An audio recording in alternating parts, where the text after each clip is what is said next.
Good evening. आज हम लोग पढ़ना चाहेंगे प्रिज्म। ठीक है, प्रिज्म को एक बहुत ही प्रैक्टिकली रूप से पूरा देखेंगे किस प्रकार से प्रिज्म में अपवर्तन होता है, कैसे वर्ड विक्षेपण होता है, कैसे वो 7 रंगों में विभक्त होता है। पूरा डिटेल में आज हम लोग प्रिज्म को पढ़ना चाहेंगे। ठीक है, तो चलिए आज हम लोग स्टार्ट करते हैं प्रिज्म को। थोड़ा ध्यान से देखिएगा, आपको पूरा प्रैक्टिकली रूप से अच्छी तरीके से समझाया जाएगा। प्रिज्म क्या होता है, पहले हम लोग जानना चाहेंगे व्हाट इज ए प्रिज्म। बताया जाएगा प्रिज्म बताया एक ऐसे ठोस कांच की दो कांच के असमांतर पृष्ठ के बीच घिरा हुआ जो ठोस भाग होता है, इसी को हम क्या बोलते हैं, प्रिज्म बोलते हैं। ठीक, दो असमांतर पृष्ठ जैसे हमारा ए बी और एसी दो असमांतर पृष्ठ हो गए, इसके बीच के जो ठोस घिरा हुआ भाग होता है उसे हम क्या कहते हैं, प्रिज्म कहते हैं। और इन दोनों ठोस के बीच में जो कोण बनता है उसको हम प्रिज्म कोण कहते हैं। ठीक, देख लीजिए प्रिज्म आपको बता दिया गया, प्रिज्म कोण। प्रिज्म कोण क्या होता है, दो असमांतर रेखाओं के बीच में जो घिरा हुआ कोण होता है उसे हम क्या कहते हैं, प्रिज्म कोण कहते हैं। अब प्रिज्म द्वारा अपवर्तन, प्रिज्म द्वारा अपवर्तन बहुत ही बेस्ट टॉपिक है। प्रिज्म द्वारा अपवर्तन आपने पढ़ा होगा कि जब प्रिज्म पर हम प्रकाश की किरण आपतित करते हैं तो क्या होता है। देखिए जैसे इस पे हमने प्रकाश किरण पीक्यू प्रकाश अर्पित किया, इसको जाना चाहिए सीधे, बट वो सीधे ना जाकर क्या होता है, अपने मार्ग से कुछ विचलित हो जाता है। फिर वो जब एक चूंकि यहाँ पे क्या है, विरल सघन में जाता है तो अविलंब की ओर झुक जाता है। इसलिए अगर हम अविलंब इस प्रकार से खींचते हैं तो अविलंब की ओर झुक जाता है। फिर जब यह सघन से विरल में जाता है तो अविलंब से क्या होता है, दूर हट जाता है। हम आपको दिखा रहे हैं प्रैक्टिकली रूप से, देखिएगा इसको। जब हम प्रकाश इस पे इंसिडेंट करते हैं, ठीक है,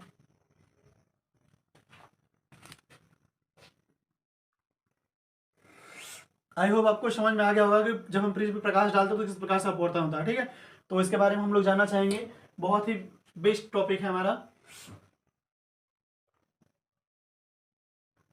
प्रिज्म का न्यूनतम विचलन कोण, न्यूनतम विचलन कोण, न्यूनतम विचलन कोण क्या होता है। देखिए सिंपल सा टॉपिक है, जब हम किसी प्रिज्म पे प्रकाश की किरण आपतित करती हैं तो वह सीधे ना जाकर क्या होता है, कुछ बैंड हो जाता है।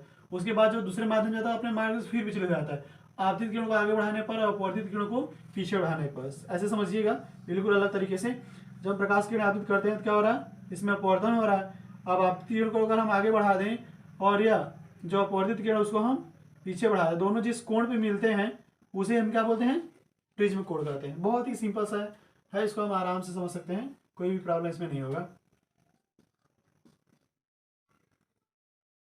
प्रिज्म का अपवर्तनांक, प्रिज्म का अपवर्तनांक, प्रिज्म का अपवर्तनांक हमने बेसिक चीजें पढ़े होंगे। आज हम लोग देखिए प्रूफ करके पूरा दिखाएंगे कि प्रिज्म का अपवर्तनांक के लिए फार्मूला क्या होता है। एकदम आराम से समझिएगा, बिल्कुल एकदम आसानी तरीके से, आपको बहुत ही बेटर तरीके से समझ में आने वाला है। थोड़ा सा भी ध्यान देंगे आप तो। देखिए जैसे हमने मान लिया कोई प्रकाश किरण पीक्यू आदित किया है, या क्यू आर और आर एस दिशा में डिफरेंट हो जाता है। सपोज आपतन कोण हमारा I1 है, अपवर्तन कोण क्या होगा, R1। दूसरे बेस के लिए क्या होगा हमारा, यह I2 और हमारा हो जाएगा R2। अगर आप देखिए शीर्षाभिमुख कोण क्या होता है, आपस में बराबर होता है। अगर यह I1 है तो भी पूरा I1 होना चाहिए, बट इसमें अगर ऊपर वाला R1 है तो नीचे वाला क्या होगा हमारा I1 माइनस R1। ठीक, बेसिक सा है। 1 मिनट्स। देखिए अविलंब और अपवर्तित किरण के बीच का कोण होता है ना, यह हमारा R2 हो जाएगा। यह हमारा I1 माइनस R1, और इस तरीके से यह पूरा अगर I2 है तो पूरा I2 होना चाहिए, बट नीचे वाला R2 है तो ऊपर हो जाएगा हमारा I2 माइनस R2। ठीक है, एकदम आराम से हम लोग समझने का प्रयास करेंगे। देखिए इन ट्रायंगल इसका value P Q R S रख दिए हैं। सपोज दोनों एक दूसरे को O पे और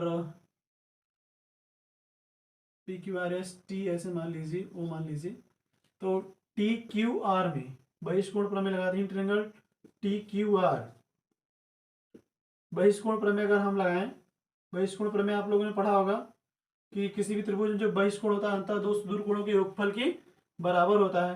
that means delta M equal हो जाएगा हमारा I1 minus R1 plus I2 minus R2। बहिष्कोण दोनों सुदूर कोणों के योगफल के बराबर होता है। इसको ऐसे भी लिख सकते हैं I1 plus I2, second bracket में लिख सकते हैं R1 प्लस R2। इसको इक्वेशन हम कंसिडर कर लेते हैं। देखिए हम जानते हैं कि किसी भी त्रिभुज में इन ट्रायंगल QOR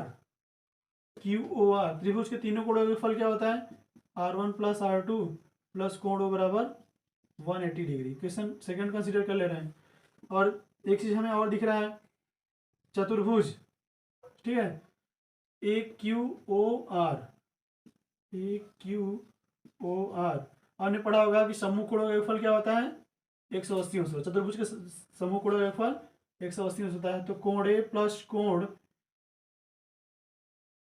ओ, यहाँ पे देखिए ओ है और यह क्यू है हमारा, बराबर 180 degree. Equation third, from second and third, अगर सेकेंड और थर्ड की हम बात करें, दोनों का राइट हैंड इक्वल है, लेफ्ट हैंड क्या होना चाहिए, इक्वल होना चाहिए। कोण R1 प्लस कोण R2 प्लस कोण ओ, कोण ओ से कोण ओ कैंसिल हो जाएगा, दैट मीन्स ए इक्वल हो जाएगा हमारा R1 plus R2, angle R1 plus R2। Equation और फोर्स कंसीडर कर लें। फ्रॉम वन से देखिए, from one delta M equal to क्या हो जाएगा, I1 plus I2 minus R1 plus R2 की वैल्यू यहाँ से क्या हम लिख सकते हैं, एंगल ए। ठीक है, इसको थोड़ा सा डिस्प्लेस करेंगे तो इस प्रकार से हो जाएगा, बराबर हो जाएगा I1 प्लस I2। यदि देखिए, आई होप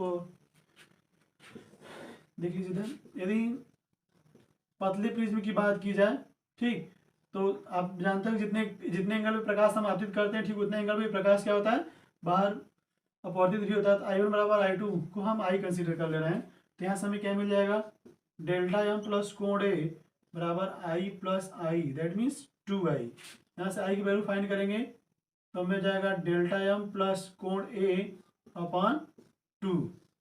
ठीक, ये हमारा आपतन कोण हो गया। क्वेश्चन नंबर 4 की बात करें, फ्रॉम 4 से देखिए क्या है, angle A equal to R1 plus R2, अपवर्तन कोण भी बराबर ही होगा, R1 बराबर R2 बराबर, अगर हम R कंसीडर कर लें तो कोण ए इक्वल हो जाएगा R plus R, that means 2R। ठीक, तो यहाँ से R इक्वल हो जाएगा एंगल ए अपॉन 2, सिंपल सा है। और हमें पता है, we know that's by Snell law. Snell law क्या भाई, sine of I upon sine of R equal to N, यही तो है बेसिक सा, वैल्यू रख लीजिए। यहाँ से एन इक्वल हो जाएगा साइन ऑफ आई की वैल्यू क्या है, delta M plus A upon 2 upon sine R की वैल्यू है साइन ऑफ ए अपॉन 2। यही तो हमारे प्रिज्म का अपवर्तनांक होता है, N equal to sine delta M plus A upon 2 upon sine A upon 2। एकदम बेसिक सा चीज़ें हैं, ठीक, समझ लीजिए अच्छा से। और इसको आप समझ सकते हैं, स्क्रीनशॉट भी आप ले लीजिएगा, लेना चाहेंगे तो एकदम बिल्कुल आराम तरीके से इसको हम लोग समझ सकते हैं। एक ही बार में पूरे लेसन को हम लोग खत्म करने वाले हैं, थोड़ा सा ध्यान देंगे तो बहुत ही आसानी तरीके से इसको हम लोग समझ सकते हैं, कोई भी इसमें कन्फ्यूजन, कोई भी प्रॉब्लम्स नहीं आने वाला है। ठीक है,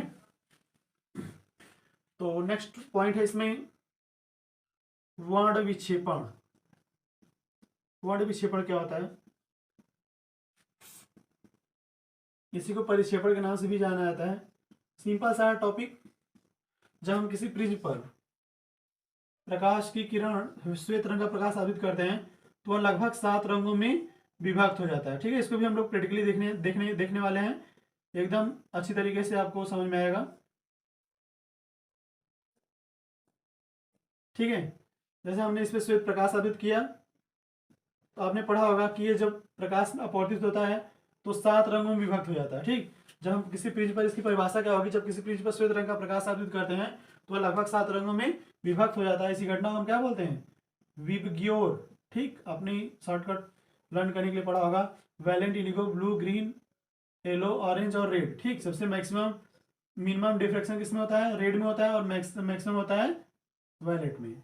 ठीक है, वैलेट में। तो इस प्रकार से हम प्रकाश का परिक्षेपण व समझ सकते हैं बिल्कुल आसानी तरीके से। कोणीय वर्ण विक्षेपण क्या होता है,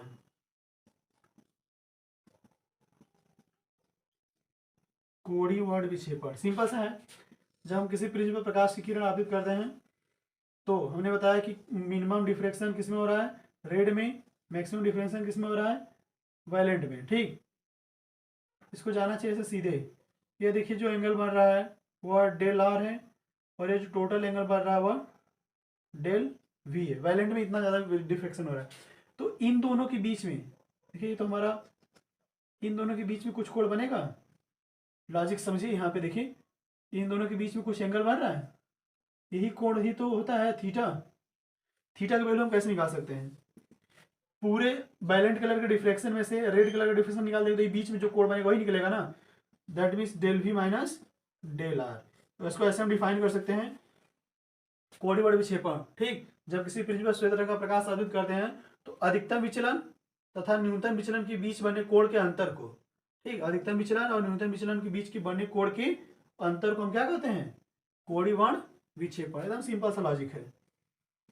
नेक्स्ट है कोणीय बल विक्षेपण क्षमता। कोणीय बल विक्षेपण क्षमता क्या होता है?